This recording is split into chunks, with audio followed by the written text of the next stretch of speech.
Are live-ish. Hey guys. All right. Hello. Hello. I said ish. Yeah, You were hello-ish. hey guys, Amy, I see, and Steph. What happened?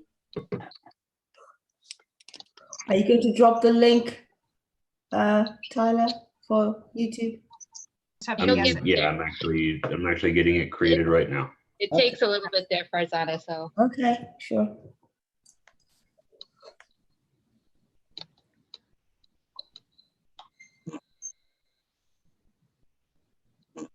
There you go.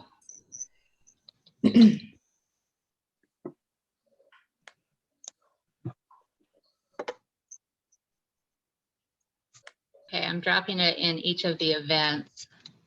Can you drop it in the coaches chat?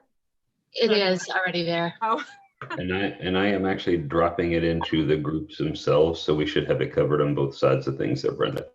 Okay, it's just sounds for good. me to find it there. But my computer's being slow.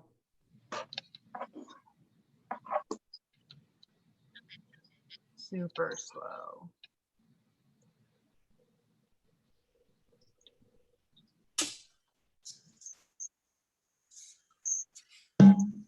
Everything is running slow. Except the tumbleweeds. The tumbleweeds were fast today. What's that tumbleweed? Oh, What? It's a You know tumble of weed. It's a big ball of weed. I always thought they were like cartoon jokes. Are they actually a real thing? Oh, Yes. oh my God, yeah. Yeah. It's scary. I've never seen a real tumbleweed. I'm from Kentucky where we get rain. Don't give me crap. We get one day of rain and then it grows up these really big weeds and then we get really hot and the weeds die. Then the wind comes in and it just blows the weeds across Rolls them. the desert and they attack you on the back roads. Things like And scary tribble. it's a problem. And yeah, and they will scratch the heck out of your paint. Out of your paint or your pants? I wish that would happen to the weeds in my front yard. Dry up and just blow away. I have to That would be jet. nice. Depends on I hear you. depends on if you roll them up and smoke them. Well, it is California, so you know. Just saying. Yeah, not that kind of weed. All right, folks. Let's see if we can get some folks to join us here and ask some questions. All right.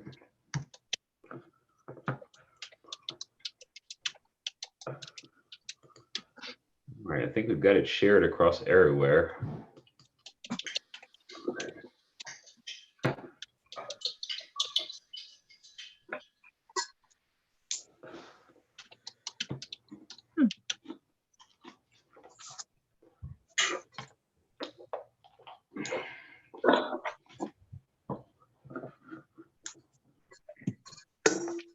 Hello. Hello, soon to be here, Malcolm. All right, come on.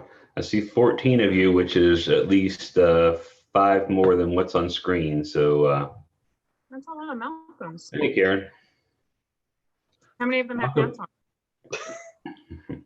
I'm just perplexed as to why you're in a blue room now. You used to be in a pink room when we did these. And I'm kind of wondering if every muted. room of the house is actually a different color. Oh, Malcolm, beware, there's a mirror behind. Oh, it looks like a mirror. Is it a mirror behind you? Yes, make sure everybody's wearing their clothes. Everybody's covered. Yo. All right, Romeo. You need to bring Nadine on. There she is. Say hello, Nadine. Hey, how are you guys? Hey. Hello. Hey. I love them the best, sorry. Go back to Germania. No. Already danced that dance, right? All right, guys. Cool. So if you got questions, ask it in the chat. we will answer questions in the chat. And if those of you that don't know how to get into the chat, you need to go to YouTube using the link, not opening it embedded in Facebook. And once you're there, you'll actually be able to see the chat screen going across. So you'll be able to submit what would basically be comments, if you will, in the live chat section. And you can open it in your YouTube app on your device if you're on your phone or tablet. You And open it in the YouTubes, On the interwebs, right next to the Google machine, right? the Google. The Google machine.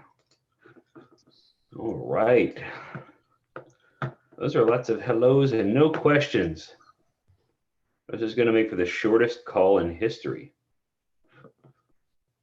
I want to just talk to the level 1 and level 2 I posted.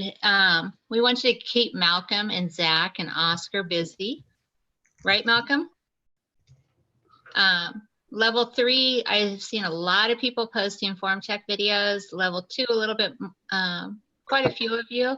But if you haven't posted a form check video, grab your kettlebell swing and get that recorded and drop it in there as one of your first ones, since we do them so often. Malcolm would love to give you feedback. Right, Malcolm? Yep, please. And I just got off of work and I just got home, so I'll go through the ones that I'm missing right now after I'm done with the live. But yeah, keep posting them, keep on posting them. All right. Malcolm, I don't want to alarm you, but there's a ghost opening and closing the door behind you. It's not Dean. Like I said, there's a ghost opening and closing the door behind you. It's behind you.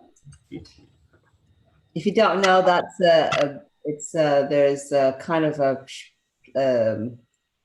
show called Panto in the UK, and they always shout out these things. The audience shout these things out when actors on stage are performing. Huh? It's behind you. Don't care. Whatever. Lost. The reference is lost. Sorry. That's That's all. okay.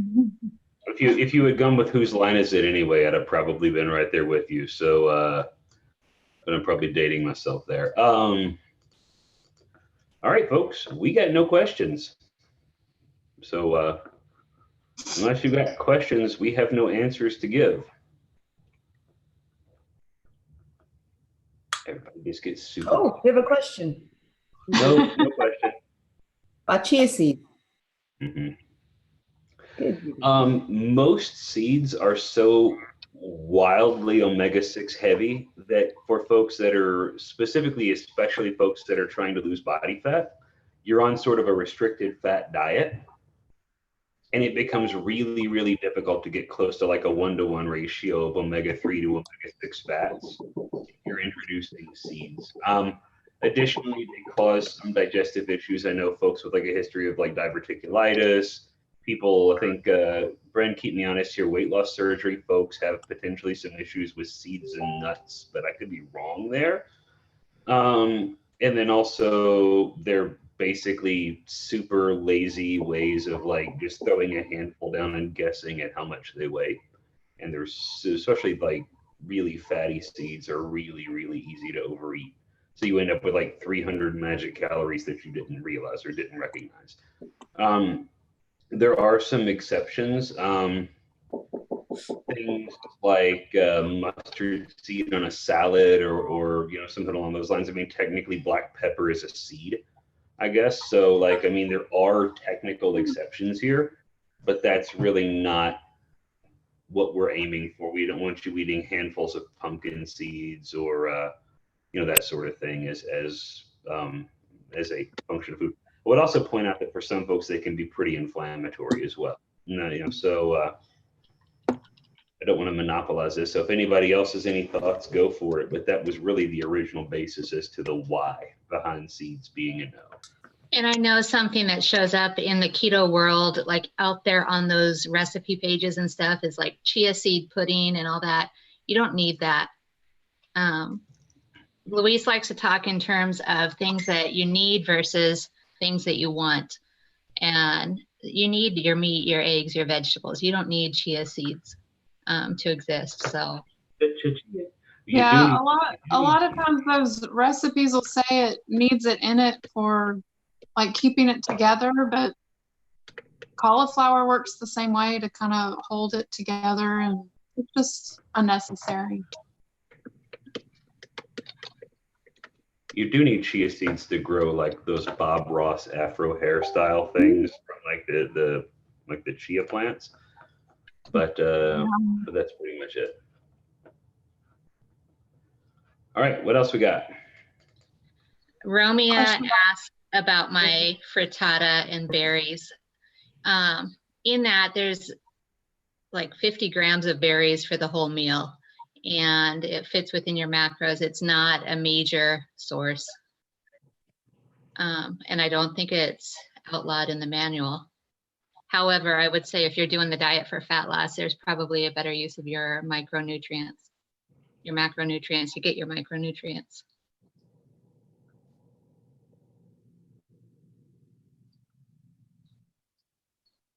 All right.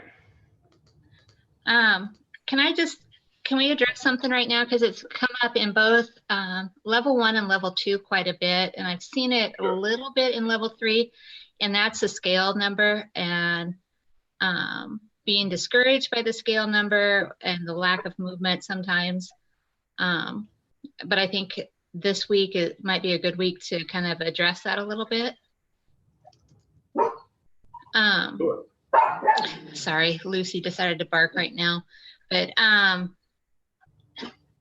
I've said something to my campers, my personal campers, over and over and over again, that you step on the scale, you record that number, and you move on, because it's a single piece of data. It doesn't give the full picture. Additionally, those 10 places we measure are only 10 places on your body. There's other places you could be losing weight, or losing fat, rather. You could possibly be losing it in your non-dominant sides. You could be losing it at your ankles. You could be losing it at your forehead, at your wrists, in your feet. There's a whole bunch of other places. And you need to make the choice not to let the scale impact you. And I know that's hard. I've lost over my life, since I started the journey, not with just keto, but all of it, close to 250 pounds. I know how much the scale screws with you. I get it. But the more that you can dissociate yourself and your value from that scale, the easier it will be. So that's a big one. Yeah, it doesn't measure worth. Excuse me, it doesn't measure worth, and that's an important thing to remember. And it doesn't measure effort. The only thing that it measures is the gravitational pull of you as it relates to your mass and nothing else. And I think it's important to keep that in mind, just because there is at times kind of that overwhelming draw, and it does seem more so for women than men, and I don't mean to be misogynistic about it, but it's true, probably because of things like cycles affecting, weights with water retentions and whatever. There is sort of that psychological draw to just want to pull you back into the, well, everything is crap and I can't succeed, so therefore I might as well eat a jar of peanut butter. What I would say is behaviors repeated over time will lead to an outcome, either positive or negative. And, ultimately the things that you do that are repetitively good are going to lead to improved outcomes. Things that you do that are repetitively bad are going to lead to negative outcomes. But it's really easy to have one off day, or one really poorly planned day, or one day that just goes all to hell in a handbasket, and I'll use the term fall into food, although I still think it's a choice. It is really, really easy to get caught up in a sense of like absolutism, right? So like, well, if the scale's not moving, therefore I am trash. This diet's trash. These people don't know what they're talking about. Everything is terrible. My friends hate me, and I'm going to go jump off. Like, the reality is, it's your success over the next 6 months is going to be predicated on how well you weather all of those days when it's terrible, and how reasonable you are in recognizing on the days that it's good, it's because of the work that you did on the days that it was terrible. And just following up to Tyler, you focus on the things that you can control, because as much as you want to control that damn scale, sorry, that darn scale, Damn, you it's can't. okay. But the things that you can control are your macros and adherence to your macros, your electrolyte balance. And now I want to emphasize that because I've had some people the last few days going, oh my gosh, I went up 1 pound overnight. Saturday to Sunday, I went up 5 pounds because of electrolyte imbalance that I knew I was going to be going into. But I knew I didn't gain 5 pounds of fat from Saturday to Sunday. I knew it was electrolytes. So macros, electrolytes, your workout efforts, how hard you're hitting it in the gym, and your mindset. And that mindset is a lot of saying, you know, I'm not going to let the scale screw with me today. I'm going to step on a scale, record it, and move on. And understand that it may be up, but after you use the restroom, it may be down. But don't get obsessed about it. Just record it and go on with your day and realize that tomorrow's a new day. And control the 24 hours in front of you in terms of your macros and your electrolytes. Okay, now I've preached enough. Okay, I'm going to read a question from Kathy Ward. Okay. I'm approaching being lean enough to switch to recomp. My coach, Amy, has given me some info. Thanks, Amy. But I would love to hear a little bit more about what to expect, how it works, how eating will change. And should I move to level 3? You're going to go really, really slow, and you're going to want to go and stick your head in a door frame and slam the door about every 3 weeks when nothing happens. And then you'll have a magic 2 days where big change happens, 2 pounds, 1 pound, and you literally want to go get drunk to celebrate. And then you're going to go through 2 or 3 weeks of absolutely nothing changing again. And the truth of the matter is, it's not in maintenance that most people fail, and it's not in fat loss that most people fail. Once they've gotten themselves out of their own way and actually started moving forward, it's in that period where you're slowing down fat loss intentionally to try and preserve muscle mass and improve recovery. And nothing happens for long stretches of time. It just plays with your mind. That's probably the most pessimistic answer I can give you, but if you can get your mind around that, then all the other positive stuff, like I'm able to eat more food, I sleep a little better, I recover a little faster, I'm a little stronger in the gym, I don't want to choke out puppies every time that I walk past a Snickers bar. Like, those things are going to be things that are the plus sides or the benefits of starting to introduce more food in the diet. And no, nobody actually wants to choke puppies. I'm speaking hyperbolically, so chill out there, Lisa. I saw that face. And I just want to add that the level of camp that you're in has nothing to do with whether you're in recomp or not. We have recomp people in level 1, level 2, and level 3. So just because you're in recomp doesn't mean, boom, you're up to level 3. It has to do with your experience level and in terms of training and your availability of equipment, your availability to train, and quite frankly, how badly you want it. So it has nothing to do with fat loss versus recomp versus gaintaining or anything like that. Someone in level 1 can have better progress than somebody in level 3 simply because the person in level 1, that person in level 1 is pushing themselves to their max. And they can be doing that with an 8-pound dumbbell. And the person in level 3 can be pushing a 150-pound bar. But that isn't their best and their max, and they're not progressing and they're not going anywhere and they're not doing anything. The level doesn't have anything to do with it. It has a lot to do with you, your effort, and really your mindset. You just really gotta settle into the spot.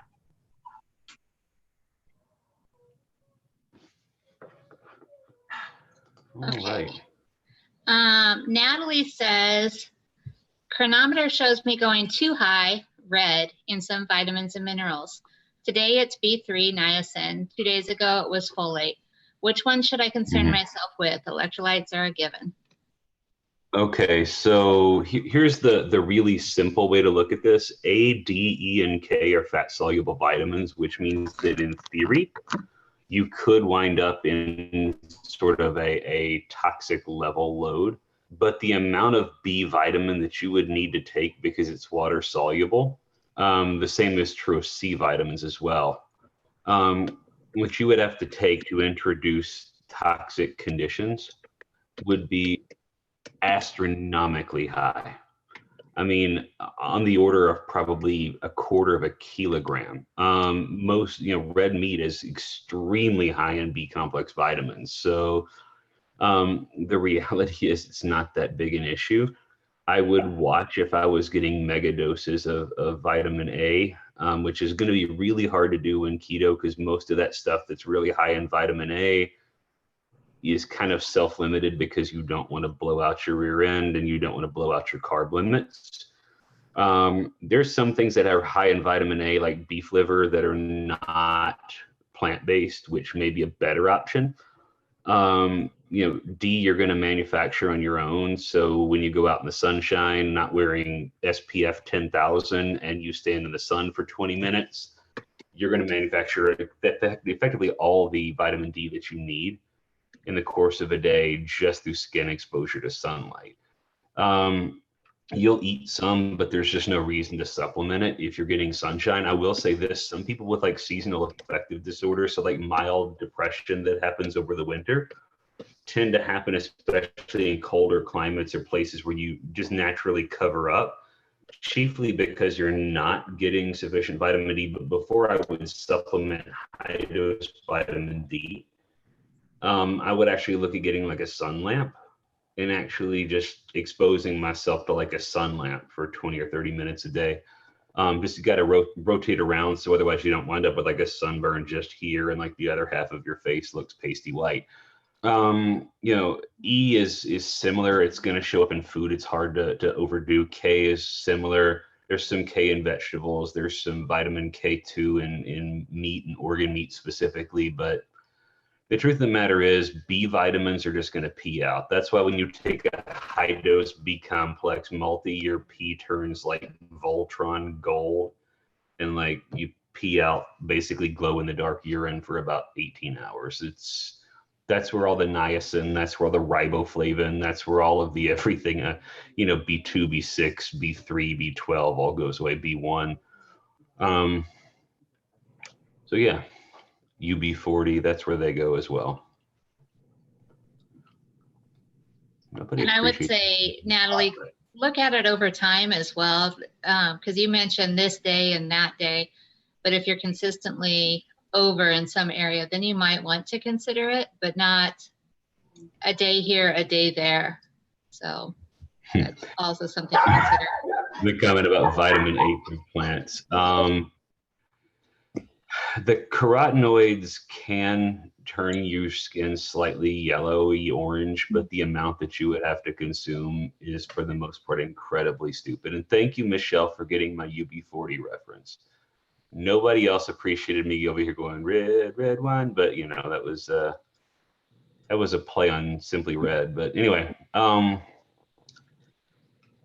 right, what else we got? Are there any, I may be skipping one, but I saw this. Are there any sleep secrets? I am limiting caffeine to mornings, but I'm waking up 1 to 3 times a night. I don't feel too bad during the day, though it's but hard to wake up. Dosing magnesium in the evening is a really effective strategy, as is doing things like putting your cell phone in another room, bringing the temperature of the room down to about 65 degrees Fahrenheit. Blackout shades or even a mask is, 8-year-old as that kind of seems. The other thing that I might throw out there as an option would be, there is some evidence that if you're waking up feeling, because like maybe you have the urge to use the restroom, which totally doesn't happen to 40-year-old guys ever, there is some evidence that you can affect the aldosterone system by actually dosing sodium about an hour before bed. So with some of our more aged male clients, one of the things that I've found that recommend, that I recommend when this is an issue, and this is, again, take it for what it's worth, I'm sure it probably is the same for women as well, that there can actually be some advantage to backloading a little bit of sodium along with the magnesium that you take in the evening. That's me. Were you raising the roof or, okay, yeah, sorry. I'm agreeing. I'm like, yeah, I take like crazy amounts of magnesium before bed, and I have to have a little salt shot before bed. Otherwise my sleep sucks. Yeah. Do you wake up having to pee, or do you just wake up? I don't know if it's me or the dogs, but I do pee in the middle of the night. Yeah. Somebody wakes up in the middle of the night to pee. Yeah, you just don't know whether somebody jumped on your belly and that's why, or the other night actually, we've got the world's biggest lap dog. She's a 70-pound Labrador, and she still wants to climb up and like lay on one of us during sleep, which is normally fine. But she laid up against Jamie's leg and put her feet on my legs. And apparently I didn't let her stretch out far enough. So throughout the course of the night, she was literally like doggy four-leg bench pressing the entire evening. To the point that at one point I finally reached down and flipped her over on her back so that all of her legs and arms were up like this. And I swear to you, she slept like this for what had to be an hour, just completely vertical, but with her paws like weirdly flipped down. So Kathy asked, will that help with stopping the 3 a.m. pee? I think it's probably worth a try.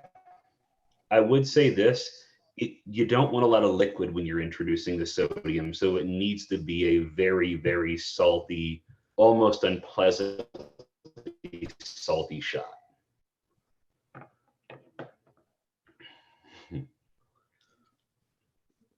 And said she loves a sleep mask. I know, but every time I suggest a sleep mask, people are like, what am I, a 9-year-old girl? So like, I'm like, I promise you, if I didn't think I would catch eternal doom, I would straight up wear a sleep mask. I'm not too proud. I'm too creeped out by it, because how am I going to open my eye and peek and see if the boogeyman is there? I've got a sleep mask on. But you'll sleep better knowing that you won't know it's coming. I'll forget I have it on and probably be like, I'm blind, you know. I wear one every night. It works great. Doesn't nocturnal bathroom visits have to do with age as well sometimes? A lot of times with men, for example, with like prostate enlargement, as they age, it actually presses against the bladder. And so if there is sort of a filling of the bladder, even to a reasonable level, that can be a thing. With women that have given birth to children, there is sometimes nerve damage that happens, so that people will say, oh yeah, you know, like I became slightly incontinent from time to time. Like we've had clients talk about like after they've come back from childbirth and going back into the gym, like they may have to like wear an extra pair of underpants because when they go to squat, you know, things happen, whatever. But like I have actually seen folks where that nerve damage doesn't let them know that they just know that they need to go. They don't necessarily know that they need like to go a little or like right now where everything's going to be terrible. So they almost mentally learn to make that a thing. I do think that the argument, and it's actually Chris Masterjohn that was making this argument a while back, that backloading sodium actually affects like the aldosterone cascade and tells the body it's time to sleep, not to wake up. And I found it to be really peculiar. Like if I have sodium in a drink, like a substantive drink, I'm wide awake for an hour or two. But what I have found is when I do that and then I crash after about an hour, like it's 11 o'clock or whatever, I sleep like the dead till like 8 a.m., which never happens for me. Those of you guys that know me, Luis hates my guts these days because I get up at like 5 in the morning and start having stream of consciousness WhatsApp text messages and don't typically go to bed till like midnight. So there is a definitive 5 to 5.5 hour sleep window for me. So I'm very much a do as I say, don't do as I do on this thing, Farzana, just in general. But I do think that playing with your electrolytes toward bed and really introducing those cold room temperatures, or even if you're not a big fan of cold rooms, you can get like one of those chili pads to put under your bed, or chill pads or whatever they're called. And you can bring down the core body temperature a little bit that way. There is evidence that we're wired. I mean, ancestrally, it makes sense, right? When we go to sleep, it's at night. When it's night, it should be cooler. Your house should literally follow the crest of a normal day, not necessarily matching temperatures with the outside, because nobody needs to sleep under bearskin rugs. but like the idea that your house should be cool in the morning, rise with the day, drop as the evening comes around, and right before we wake up, it should be at its kind of cold trough. So I think some of that may be really a potential as well. I'm honestly about to engage in one of these stupid N=1 things by buying one of those Nest thermostats and programming it to do exactly that. So I'm actually going to start trying to see if I can get maybe an extra 30 or 45 minutes of sleep by actually programming it to change by the hour as to how it actually They're affects. nice. I mean, I What's that? I love the Nest. They're nice. I was saying I was starting to wear the Aura ring, and it tracks my sleep. And I noticed that when my body temperature has dropped, my sleep quality and my deep sleep has really, goes up. Mhm. So I agree with the temperature dropping. Interestingly, it was one of the early arguments for a breakfast. Well, let me step back and say, people like to skip breakfast intermittent fasting when they do intermittent fasting because it's super convenient to just get up, throw your hair in a man bun back behind you, and go. Poor Malcolm. I'm just waiting for the day when you can get a top knot again like you used to. But Not the pants, it's I mean, the hair. look, Lisa's tricking you here on the top knot here. You got to get to it, Malcolm. But here's the thing. There was an argument to say, oh well, it's just natural, right? Like if I skip breakfast, it's not a big to-do. When they look at the time in which food is skipped, there is actually a better argument for eating an early breakfast and eating your lunch around 10 o'clock and your dinner at like 3, and then not eating for that entire evening, if for no other reason that sleep tends to improve. Cortisol circulating cortisol over 24 hours improves. Glucose clearance improves. Everything seems to improve when you do that. But the question is it all because of the sleep, or is it all because of when we eat and the amount of food that we're eating? But I tend to think it's because when we're eating protein, it actually does raise our core body temperature, in some cases quite substantially. Go eat 150 grams of protein in one sitting, and you're going to have the meat sweats, and you're going to unbuckle your pants for a little bit. And that's just a statement of fact. And it absolutely affects your sleep quality. I mean, how many times have you ever done that, gone right to bed and woken up in like a puddle of sweat in the bed because the meat sweats kicked in while you were asleep, and you realized that like, yeah, well, I got to wash the sheets now. This is gross. So I will say Malcolm's nodding his head. Young, fit guys tend to be the worst with respect to protein thermogenesis. So if of all of us, Malcolm, you were the guy. You were sweaty bed sheet. True story. I do want to comment here a little bit, and this is completely Tyler taking an opportunity to grind an axe. I like the potential of the Aura Ring. I like the potential of biofeedback devices. I tend to think of it a lot like Andy Galpin does, which is to say, if they cause you to do things that are positive and promoting your health, that's great. But they are great servants and terrible masters. And I'm not suggesting this is a problem for you, Farzana, so don't read into this any more than what I'm saying.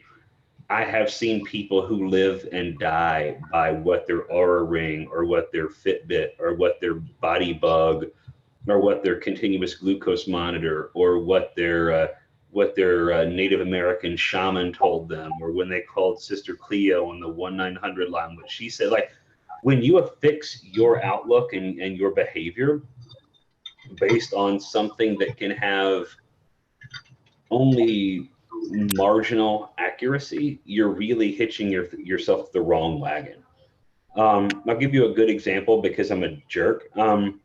My company, back when I weighed almost 500 pounds, had like a steps contest.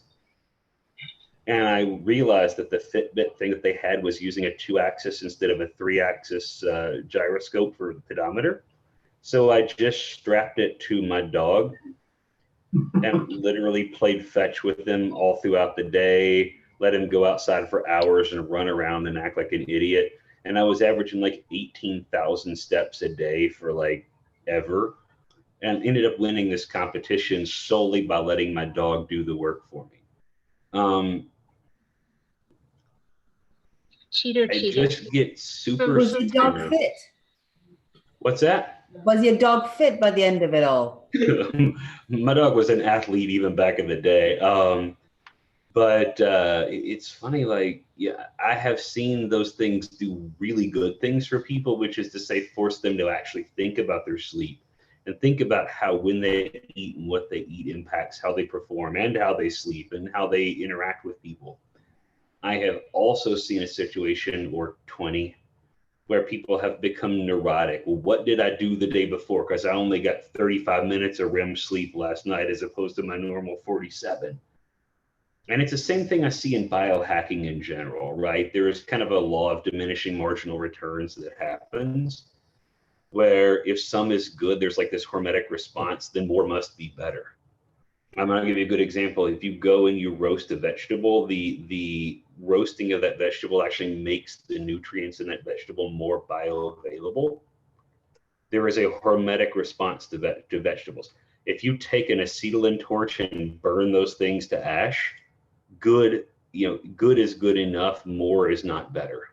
And I think that using an Oura ring for its intended purposes can be advantageous, or a Fitbit can be advantageous, or even like an old school notebook or an app on your phone that reminds you to get up and move or get off of the computer for a while.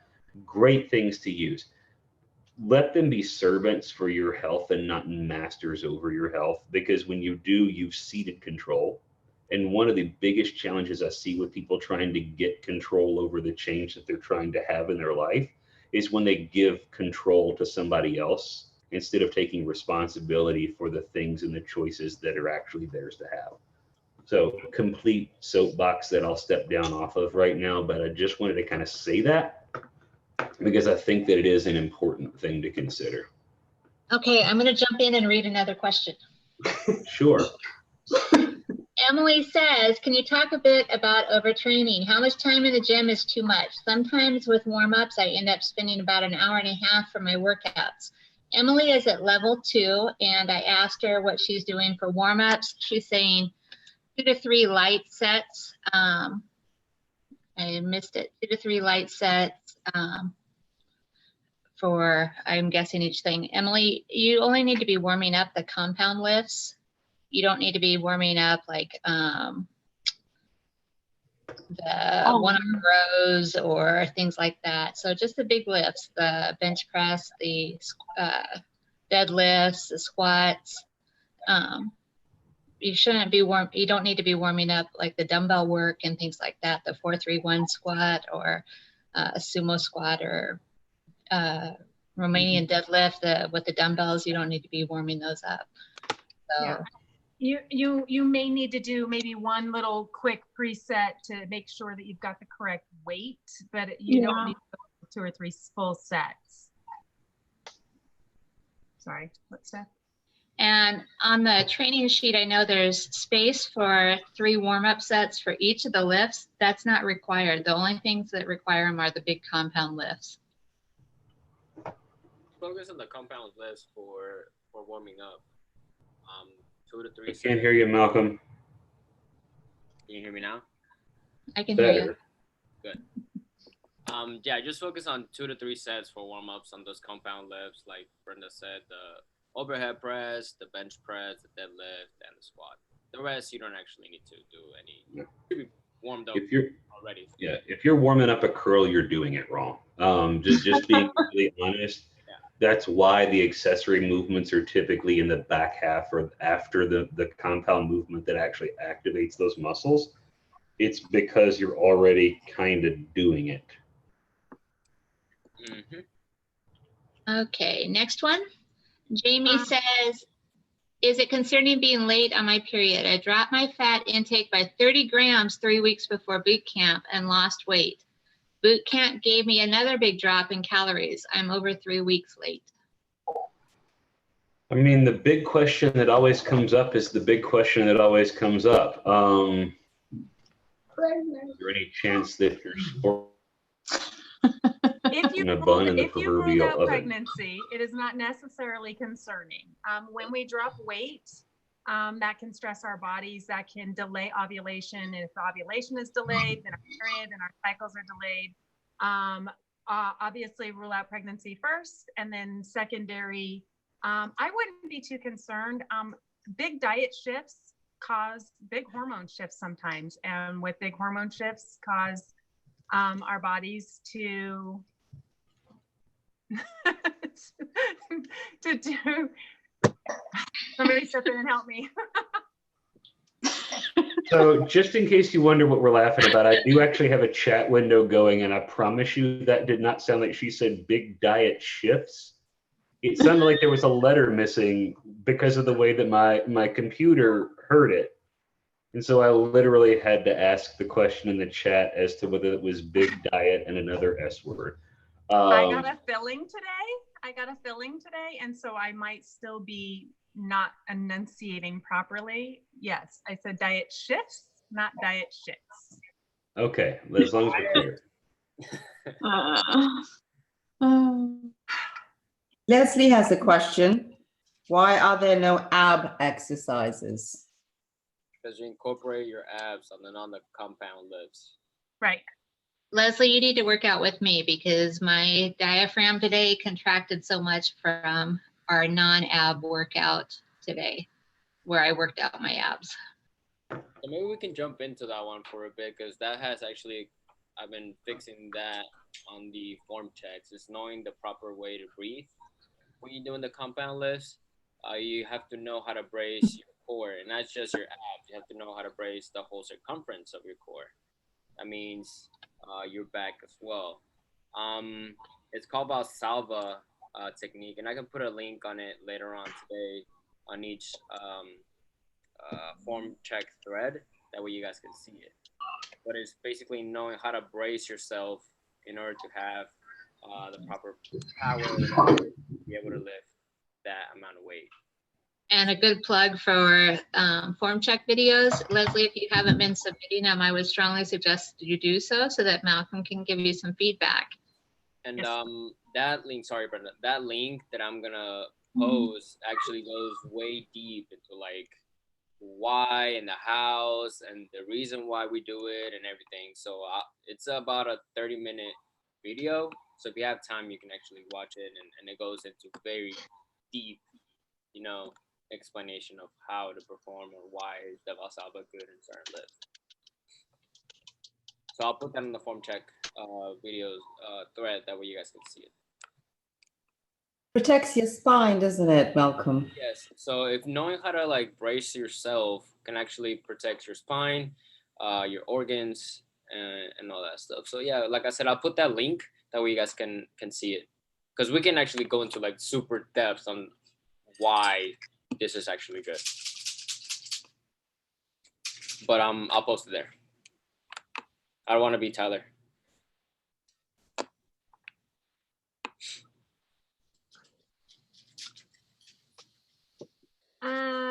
Next question, Beverly. Regarding the Fitbit, prior to starting boot camp, my resting pulse was upper 50s. Then the first 2 weeks, it bumped up by about 5 beats. Now it has settled back to pre-boot camp levels. That is well within the margin of error for an electronic device worn on your wrist. Yeah. So if it were to continue, that's one thing.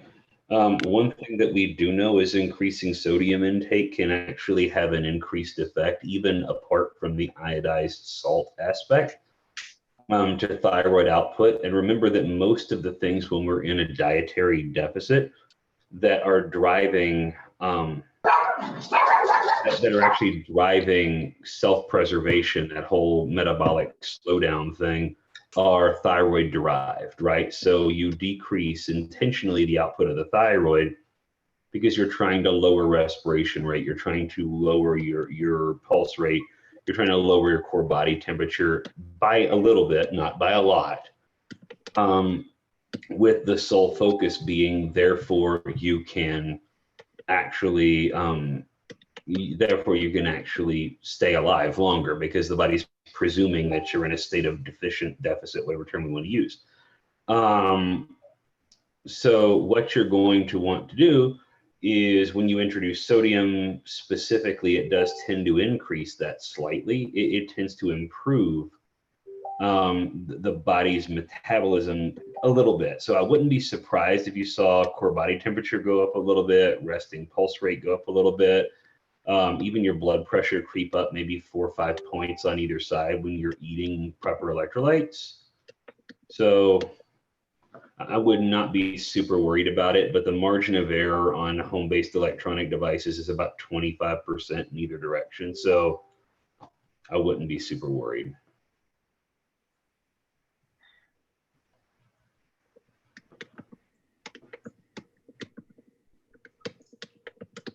Ms. Tricia has a question. She says, I'm having trouble with energy this week. I have a bug of some sort. When I work out, I feel great. Afterwards, I'm so drained for the entire day. Should I up my electrolytes? I'm rationing my element.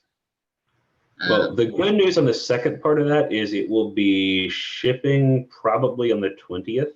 I think that the raw materials actually arrived. We were waiting. We actually rejected the last batch of stevia. It didn't actually meet our expectations. So we could have had it out there a few days earlier, but we had some issues with the testing.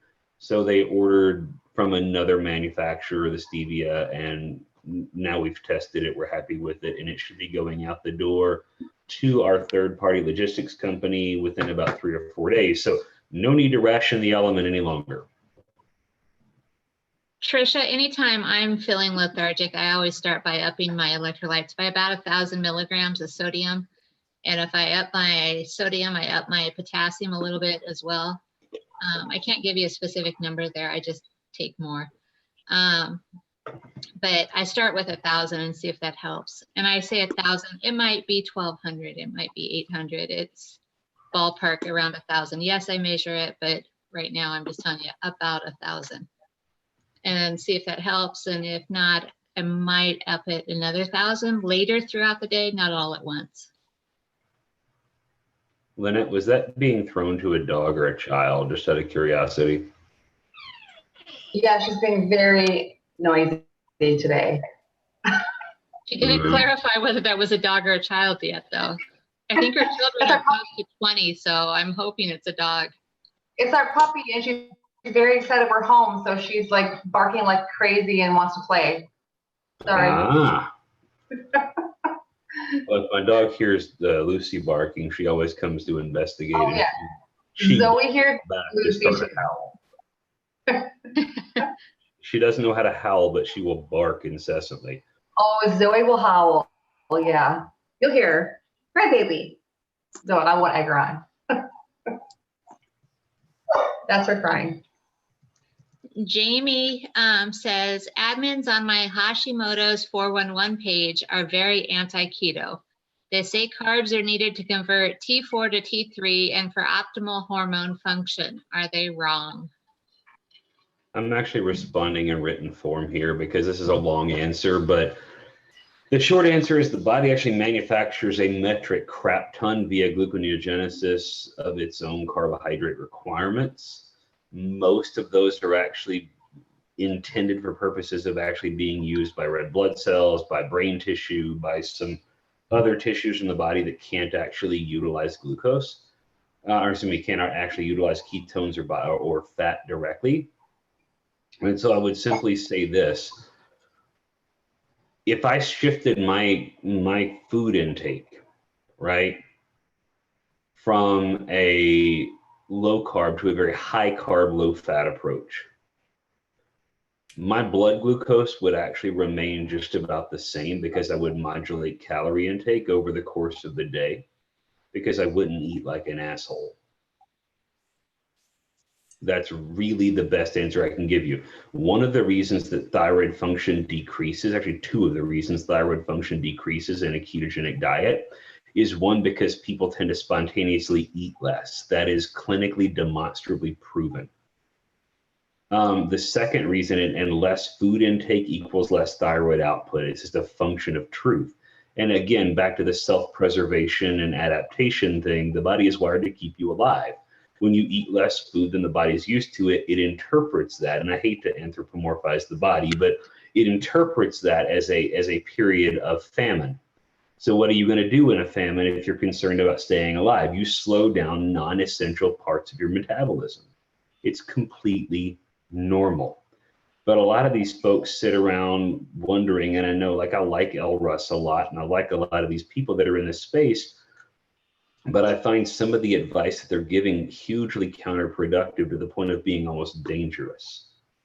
I know that Elle, for example, has a very specific approach that she likes to take, where with some folks, you know, she's concerned about something becoming Hashis that isn't, and wants to move them off of one medicine onto like T3, you know, and all that kind of fun stuff. And the reality is, every single doctor I've spoken to about that sort of an approach that really understands the ketogenic diet comes back to the question, if blood glucose is functionally the same between two dietary interventions, why is it that they can conjecture that glucose is the driver of thyroid output? To be frank, I really don't understand the logic. Arguing that it needs it is suggesting that the body can't manufacture it. And if the body can't manufacture it, you sort of just die. It's called hypoglycemia, and you pass into a coma and you no longer exist. And I'm not trying to be glib. I've had two friends of mine that have dealt with reactive hypoglycemia and almost died from it. It's a thing. But the point here is the thyroid output is generally affected by the quality of the diet and the content of the diet, meaning how much friggin' food are you eating? And is it decent food, or is it McDonald's and Twinkies? That's truth. And to be honest, most people who end up with hypothyroid conditions have a history of being obese. I mean, I'm just being very honest, or have developed some amount of obesity and then have lost a substantial amount of weight. That's typically when people start getting diagnosed, is when they start giving a crap about their health. They've lost a lot of weight. They go see a doctor and the doctor says, you're hypothyroid. Well, no crap. You've been eating 1,100 calories a day for 4 years with no break whatsoever. Of course you're hypothyroid. Of course and the criteria is sort of like the absurdity of the stuff they ask children with respect to attention deficit disorder. They'll ask a thing like, is your child rambunctious? Does your child have difficulty focusing?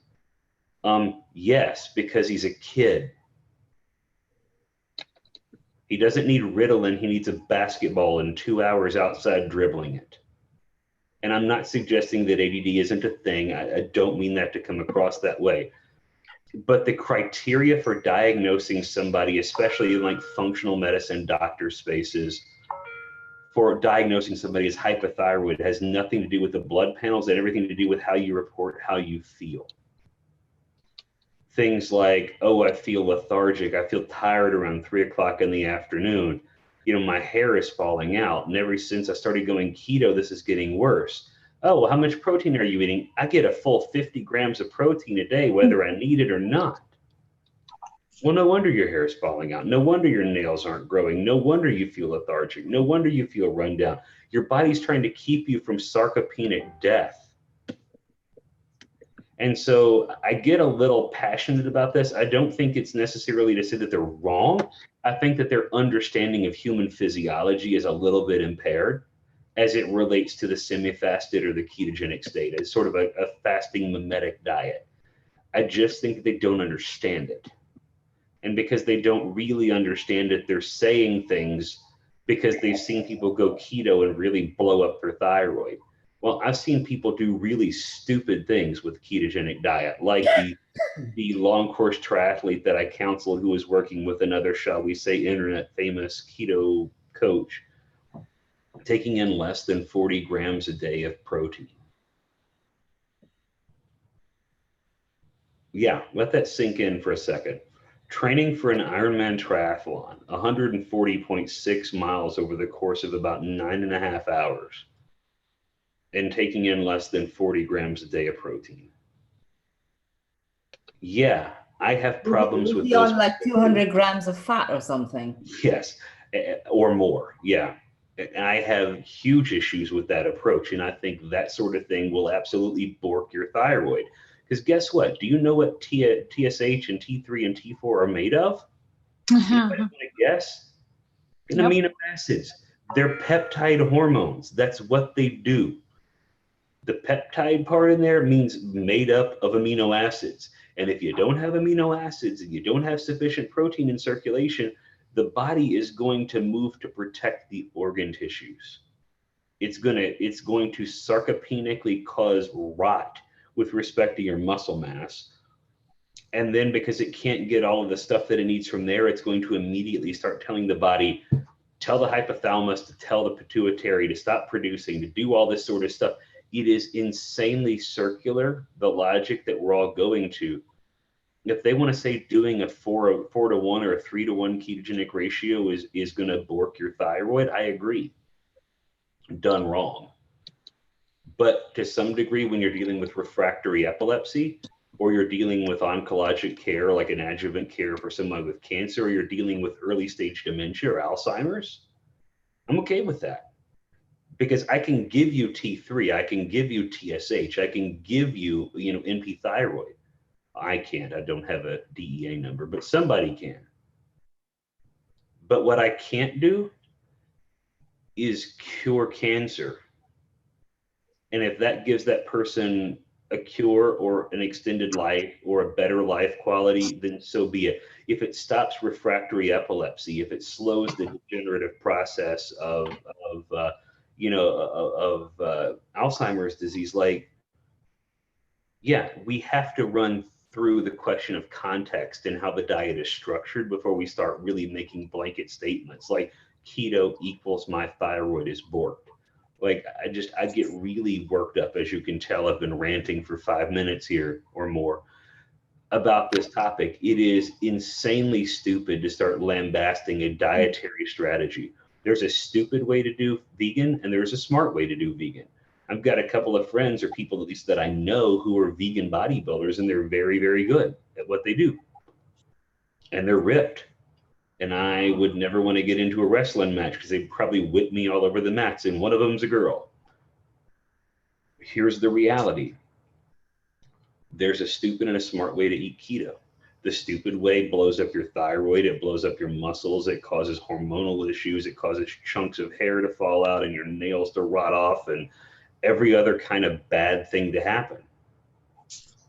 Welcome to life. If you go to your job and you give it 30% for long enough, eventually there's a good way to do your job and a bad way to do your job. And bad things happen when you do your job badly for that long. So I'll stop. But again, I think, are they right or wrong is the wrong way to look at answering that question. I think that they're somewhat misinformed, and I think they don't understand the physiology of a starvation mimetic diet. I have no anime buns on the side of my head. It's a blanket, by the way.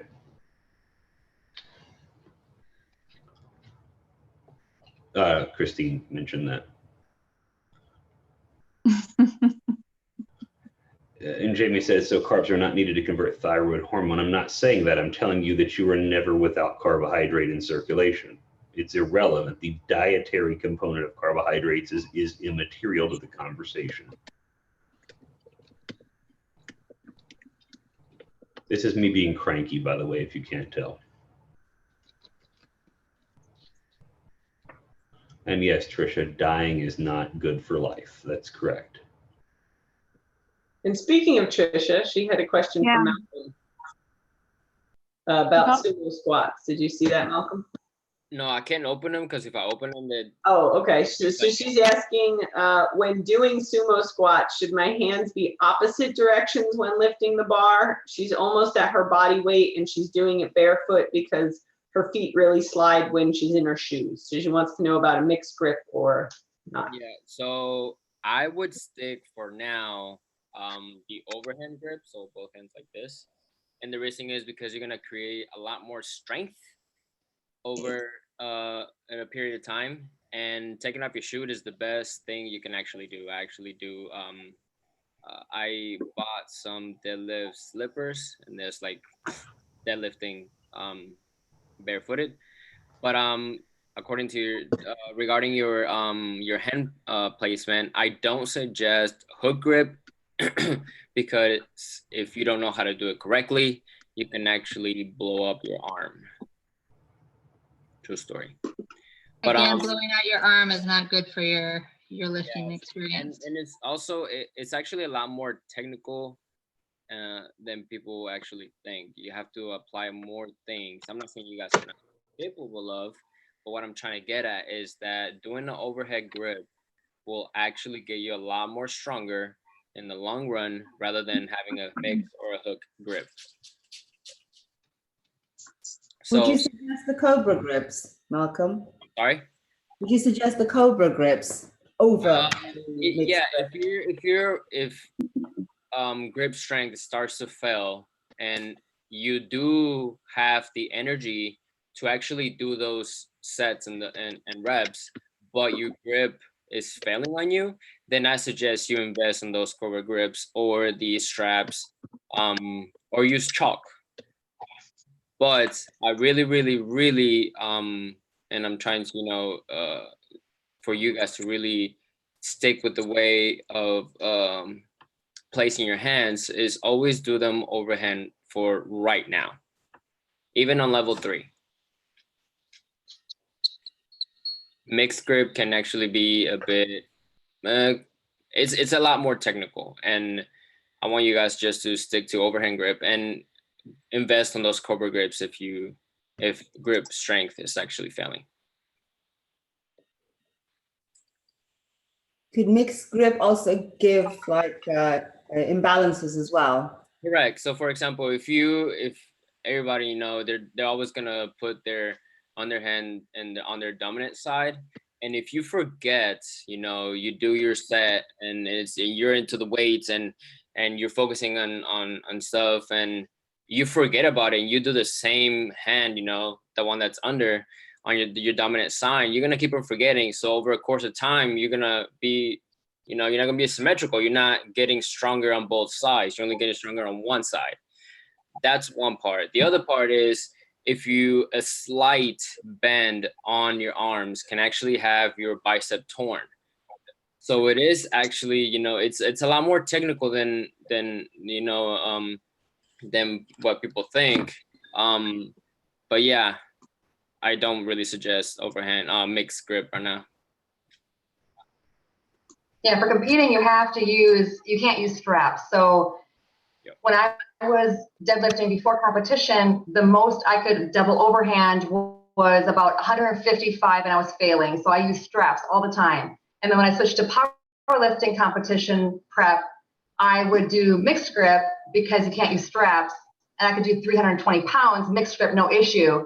But like Malcolm said, if you forget, everyone learns to favor their stronger side. So if you're supposed to mix grip and switch every single time, but you start to realize which one you're stronger on and you favor that, and pretty soon you're doing all your lifts with the favorite side and you're getting imbalances. So it's really important to always switch, which most of us won't do unless you're competing. It's better to use the Cobra grips or double overhand as long as you can. No matter how strong I am, like I said, I can deadlift 320 pounds, but I still cannot double overhand more than like 155 without slipping and failing without straps. So straps or Cobra grips or the mixed grip only if you're competing. Otherwise, it's not worth the imbalances you might get. And I also suggest, I guess, old school, I guess you could say. I use more chalk rather than Cobra grips or straps. There's nothing wrong with that. I'm just saying that you have a lot more, and I'm pretty sure you use it, Lynette. But chalk actually helps you a lot more just grabbing that bar and sometimes with the straps or with the Cobra grips, it does help with grip, but over the course of time, it might slip or slide or stuff like this. So I always suggest chalk at the beginning, and then if that doesn't work, then go into Cobra grips or straps. But yeah, for right now, please, overhand for deadlifts, and don't do mix or hook grips. And I just to carry on from the question, I use the Vibram shoes, the wrap shoes for deadlifting,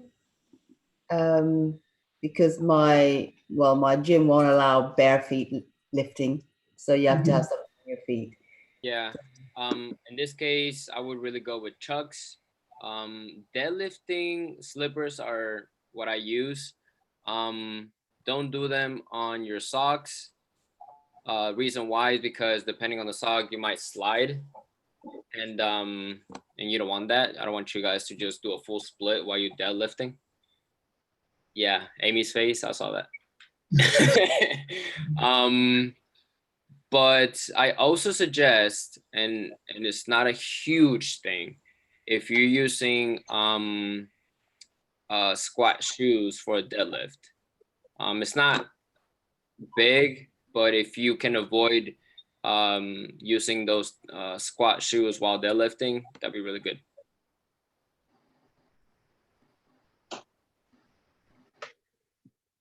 Helps if I'm off of mute. I said, yeah, you don't want that wedge, right? You just, with a squat shoe, when you're on a platform, you should be as low and flat to the ground as possible, because tipping yourself forward is going to be completely counterproductive.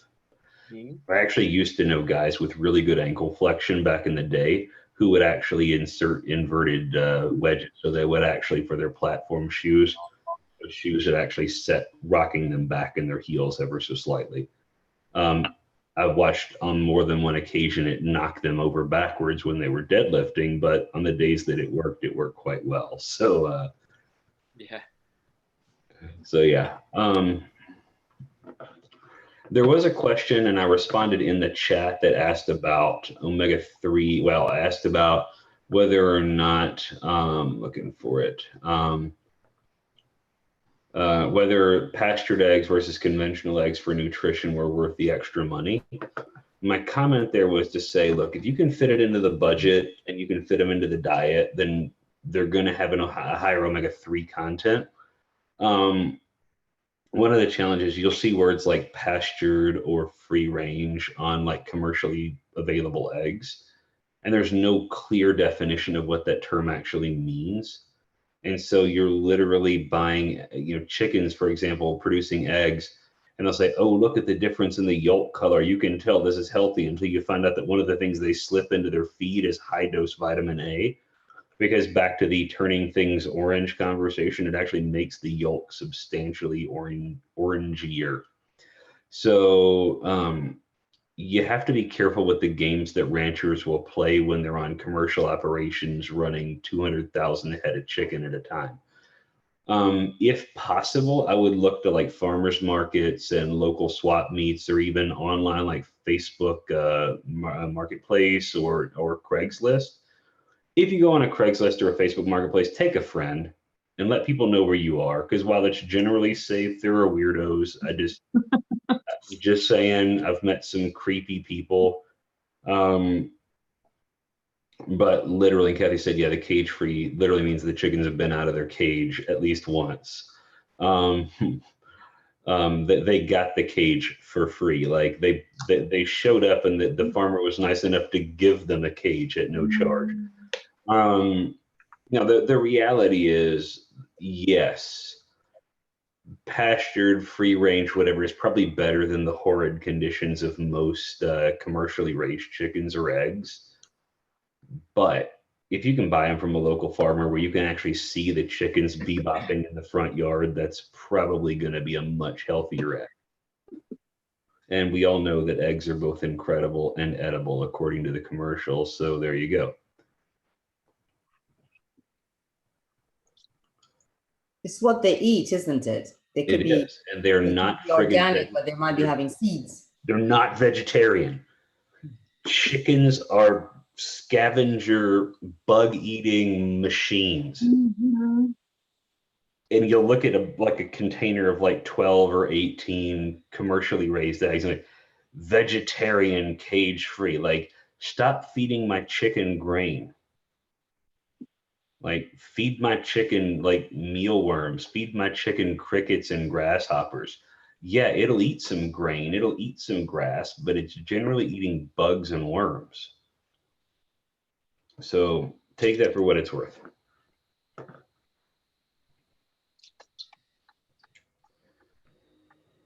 All right, did we miss anything here? Yeah, Thomas has a question about the flies on day 4. He's palms towards the feet. Would that mean the ends of the dumbbells would be almost together at the top of the movement and shaft of the dumbbells perpendicular to the spine? Yes. Sí, señor.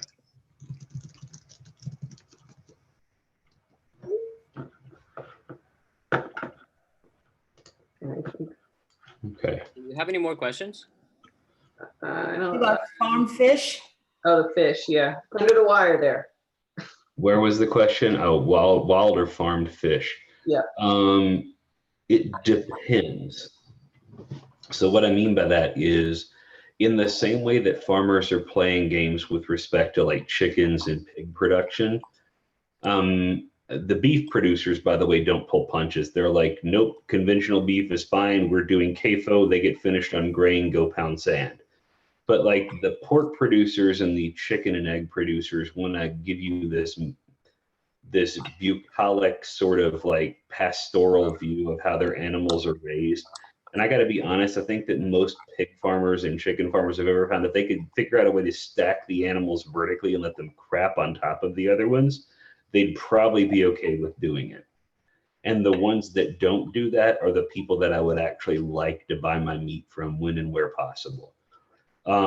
Fish production is a really funny game. The fish market, and I'm using like, call it big fish or big fishy, we'll go there. Like if we're going to call it big pharma, we can call it big fishy. The big fishy people have been so successful at rebranding and relabeling things. For example, the tilapia you eat isn't actually tilapia in almost all cases. Hello, dog. Is that a golden doodle? Is that what that is? Mm-hmm. Yeah, she's a baby. Isn't she cute? She's got her summer cut. She's like naked. Yeah. And yeah, oh, well, Dixie's cute too. Dixie is the devil. So with respect to fish in general, there are really wild caught, which means like the Gordon's fisherman went out there and like cast his hooks in the water and trolled and brought the fish in, and all that fun stuff actually happened. And then you have wild caught in that they basically put up these huge nets in shallow bays and let the fish live in officially the wild. And they throw them all the commercial feed. And then when they're ready to like harvest them, they just have this big machine that raises the net up and then brings it together and then hauls all the fish out of the pond or whatever, and like right out of the bay, and then they just throw them in. Yeah, Thomas said, or fish like the Chilean sea bass is now a Patagonia toothfish. It's a funny game that they like to play. So yes, if you can get true wild caught, and I mean like from a farmer or from a fisherman, from an actual company that is responsible, I think that it matters. But if not, I think it's not worth the price delta. If you can't verify that it's worth the money, you probably can't justify that it's worth the money. It would be the way that I would put it. And there are a few fish companies out there who actually get it and give a crap about sustainability and about the food quality. There's a one like Wild Planet or whatever they are that has the canned fish that's all verified, and they were right next to us and brought us all kinds of fish when we were doing the Element booth at that Paleo Effect. So I should remember their name, but I'm terrible. So it's funny. I generally would say this: I don't get inclined to care too much about health claims until and unless there's a real justifiable reason. If you're eating a competent, well put together diet, the omega-3, omega-6 arguments probably shot through the head to begin with. And so, for example, one of the first questions was why no on seeds? For the same reason that it's a no on nuts. For example, walnuts are a 22 to 1 omega-6 to omega-3 ratio. Peanuts are generally worse than that. Seeds tend to be 16 to 1, 12 to 1, 10 to 1.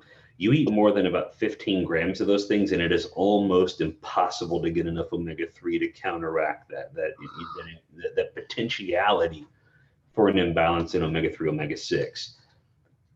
I just don't get super worked up about it, whether or not my fish has 6 grams of omega-6 or 5. You know, I'm not going to pay a 35% premium for a piece of fish or a dozen eggs. When honestly, if you live near the ocean, just go find a local fishmonger, or literally go to the beach where the boats come in to the dock and go ask somebody to just sell you a fish or give you a fish. Or here's the thing, if you live near a lake, get a fishing pole and a fishing license and eat local. Super, super easy to do. The fish is usually really tasty when it's fresh. Go nuts. And then, you know, with respect to things like, you know, if you're concerned about the quality of the grass-fed, grass-finished on the beef or the pasture-raised beef or pork, find a business that you can do business with that will actually let you walk on the property, see the animals, and understand how they live their lives.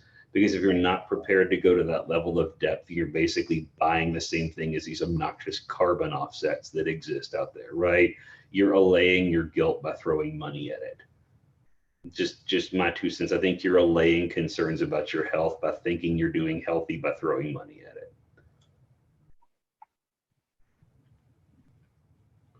So I think I hit Christina and Jamie's questions there. So my 7-minute second rant of the night was not in vain.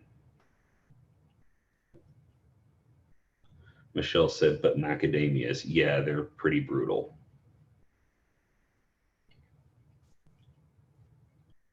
Okay, I think we're questioned out here. I can't tell if Erin is suggesting that you're made of vegetable matter, Lynette, or if she's suggesting that you're like a psychological plant. Like you're here. I think it's the plant behind her. I think she disappeared for a little while. That's why. It says Not a Lynette. spot. Oh, my plant? The plant behind her is like growing out. Ah, gotcha. It's the only like clean spot of the house, so that's what you guys get. That's okay. That's okay. I was always nervous to let people see the office, and then we hired a cleaning crew to come through, and so now I'm totally down with being in my office, because usually it's stacked this high on both sides with like books and papers that I haven't had a chance to read yet. So this is a random tight corner of the house that's clean. So the answer on where did Brenda go is her connection apparently failed, and then Tyler failed to notice that she was in the attendee section waving her hands trying to get me to let her in. So that's my fault. I was too busy ranting and not paying any attention. So, all right. Kathy said the perks of living in Louisiana is fresh fish. Absolutely. And crawdads and jambalaya and gator tail and all sorts of delicious things. Gotta go eat some mud bugs now. I do want to say something that I've seen recently, and especially about the training. Just like fat loss, just like weight, it's not linear. So don't get frustrated when you're stuck or you can add weight to your deadlift. Like I said, it's not linear. There will be times that you're gonna go up, up, up, and then you're gonna get stuck a little bit, and it might last you, I don't know, a week or two. And there's people that are even more advanced that will last even longer until they actually, they can start adding weight. So don't get frustrated. Don't get mad. Don't get discouraged or anything. Just keep on training. Like I said, strength is not linear. So don't get all moody and sad, mad about not adding weight to your deadlift or squat or whatever exercise. Just keep on training and post your videos. Yup. That's all I wanted to say. All right. Trisha asked one more question. Did we miss that? Doing squats, I'm at 135. It doesn't feel heavy. I've been focusing on my form, but my right knee wants to move inward when I'm lifting up. Am I lifting too heavy even though it doesn't feel heavy? I would think probably a weakness in one of the stabilizer muscles or an imbalance in how you carry weight might be the culprit there more than actual strength. It might actually be on the stance. If you're leaning a little bit more to the right, a little more to the left, how your feet are positioned, how your bar path is moving. So it can be numerous things. Form check. Form check. Form check. Yeah, if you want, post a video from your side and from your back. That way I can see if you're leaning more towards the right or to the left, and see how your feet are placed. And you can also consider knee sleeves just for a little bit of extra support as well. Malcolm always drops the link to the Strength Shop. Been good to me. So you're back. You can ask in the Q&A for that link, and Malcolm will gladly drop it for you, Trisha.